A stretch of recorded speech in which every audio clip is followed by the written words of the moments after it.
Welcome. In this video, I'll show you how to verify your Wattpad account. All right.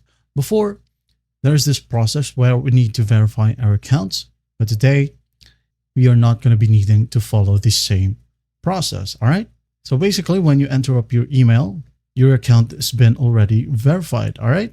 Just tap on your profile right here and the cogwheel at the top right. And as you can see, we don't have any verification option.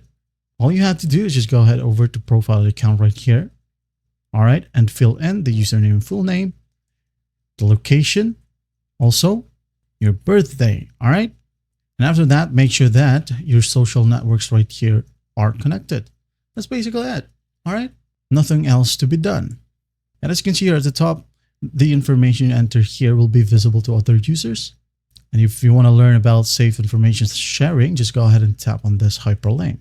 Well, I hope this video helps, and I'll see you in the next one.